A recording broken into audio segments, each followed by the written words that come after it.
Right now at 5, the United States Supreme Court says former President Donald Trump cannot be held liable for any possible criminal acts while working in an official capacity. Thanks for joining us for the news at 5. I'm Shay McAllister. And I'm Doug Proffitt. The ruling coming down late this morning. The case is tied for the former president's election interference case. Donald Trump reacted to the ruling today. The president has to have immunity. If you don't have immunity, you just have a ceremonial president. In a 6-3 decision this morning, the court ruled a president has immunity for only official acts performed while in office. That means any unofficial acts performed as president could be tried. Now, the decision stems from the January 6 election interference case in which Donald Trump faces 4 felony charges tied to his alleged attempts to overturn the 2020 election. Donald Trump's legal team arguing presidents should have absolute immunity for, quote, official acts during oral arguments back in April. If the president decides that his rival is a corrupt person and he orders the military or orders someone to assassinate him, is that within his official acts that for which he can get immunity? It would depend on the hypothetical, but we can see that could well be an official act. Trump has pleaded not guilty in that case, which could be delayed until possibly after the election. That's because the U.S. Supreme Court sent the case back to the lower court in D.C. to figure out precisely how to apply the decision to the Trump case that he plotted to overthrow the election. Taking a closer look here at the former president's current criminal cases, special counsel Jack Smith has filed 40 charges against Trump in Florida, alleging he mishandled classified documents after leaving office.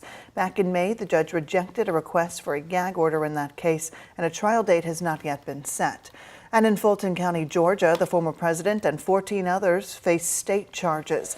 They're accused of attempting to overturn the 2020 election results. There's also no date set for that trial. Back here at home, Kentucky is now accepting applications from those wanting to get into the business of medical marijuana. Today, the window opened to apply for a limited amount of licenses to grow, process, and sell it. Our Focus investigator John Charlton with senior photojournalist Alyssa Newton have more on what's at stake. Before Kentucky can get to growing this, still well before harvesting it, and then processing it for sale as medicine, all business interests in medical marijuana will have to make the cut by submitting their plans. The portal is now open online to apply for a license. It's not just a couple pages that you got to fill out. It's actually a pretty thick file. Correct. You have to submit a lot of documents and information. The supporting paperwork is extensive. You have to submit a site plan for your property for a secured location.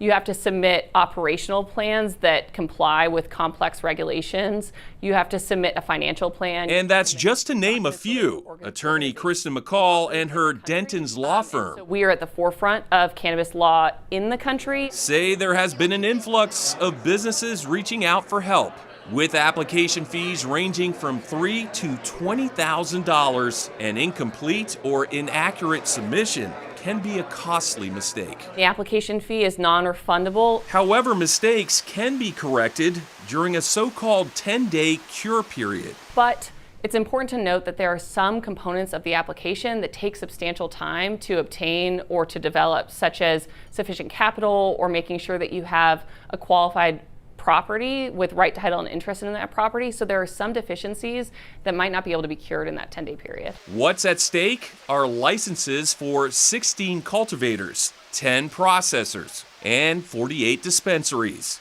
That's for the whole state. They're doing an initial limited license round now. However, there's currently no limit on safety compliance facilities, which will test the medical marijuana for purity and any contamination.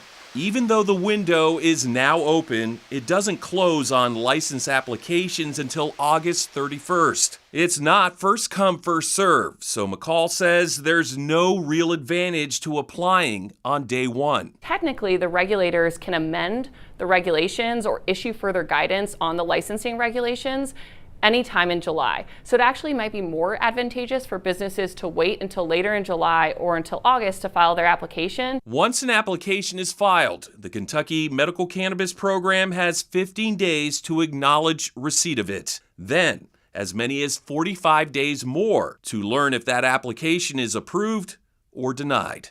John Charlton, WHAS11, on your side. Now, if an applicant is denied upon being notified, that applicant has 30 days to submit a written request for an administrative hearing. If there are more approved applications than the available licenses, a lottery will be held in October to randomly pick who will get a license. On a national level, medical cannabis is fully legal now in 38 states. 6 states have only legalized the use of CBD oil, including the state of Indiana. That leaves another 6 states, like the Carolinas, where medical cannabis remains illegal. And of course, this all comes nearly a week after JCPS passed a new policy allowing students to use medical marijuana at school.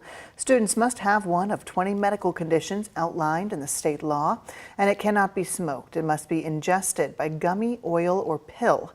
The district clarified this will work the same way school nurses administer controlled substances like Adderall. Parents also have the option to administer the drug themselves. Well, if we had a wish, we would certainly say all our summers around Kentuckiana need to be like this. This low humidity, where'd this come from? We knew it was coming, but didn't know it was going to be so enjoyable. I think we get one more day out of this, Shay. Colleen, this is so nice. I wish we could. Is there a chance we get another day? We'll be in the 90s tomorrow with a little bit more humidity. So a day like today, low 80s. I mean, we're not even cracking 80 degrees right now here in downtown. This is very rare for this time of year, especially when we typically get that south wind with that heat. And we have your updated forecast for your 4th of July this Thursday. Unfortunately, it is trending on that wetter side. I do not want storms on 4th of July, but it looks like we're going to have to deal with it and just plan accordingly. Maybe times in the afternoon are drier than other times in the morning. High pressure is building across the Northeast, which is why we have such a perfect setup. Highly recommend chilling out on the patio. Temperatures in the 70s over the next few hours. Now tomorrow we are going to be a little bit warmer, getting to 92, going to be rather hot with that humidity returning into the 90s, but we're actually going to get back to the mid 90s for your Wednesday, where we could see some scattered storms, but the widespread rain is going to hold off for 4th of July. I'm going to time it out, help you plan your holiday week ahead, because I think it's going to be off and on. It's not going to be constant, which is always a plus. Shay, Doug. All right, Colleen, thank you.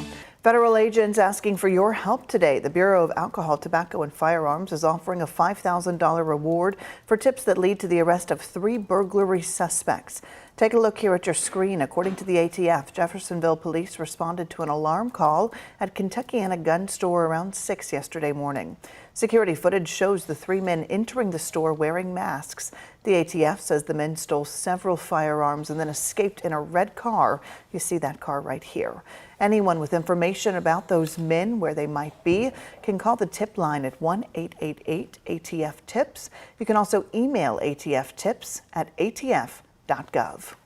And community members gathering over the weekend to acknowledge the lives that have been taken by violence in their neighborhoods, specifically the shooting at H2O Lounge at 25th and Broadway just over a week ago. Saturday, pastors, business owners, and community leaders met across the street from the bar and took turns discussing ways they want to fight the violence.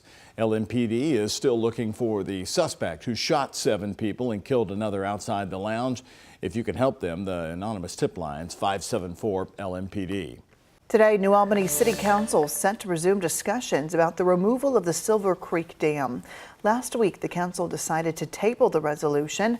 It comes in response to the death of a 14-year-old boy at the dam last month. The resolution cites the danger of those low-head dams. An ordinance to appropriate funds for signage to warn residents of the dam's potential danger is on the agenda for today's meeting. It starts at 6:45.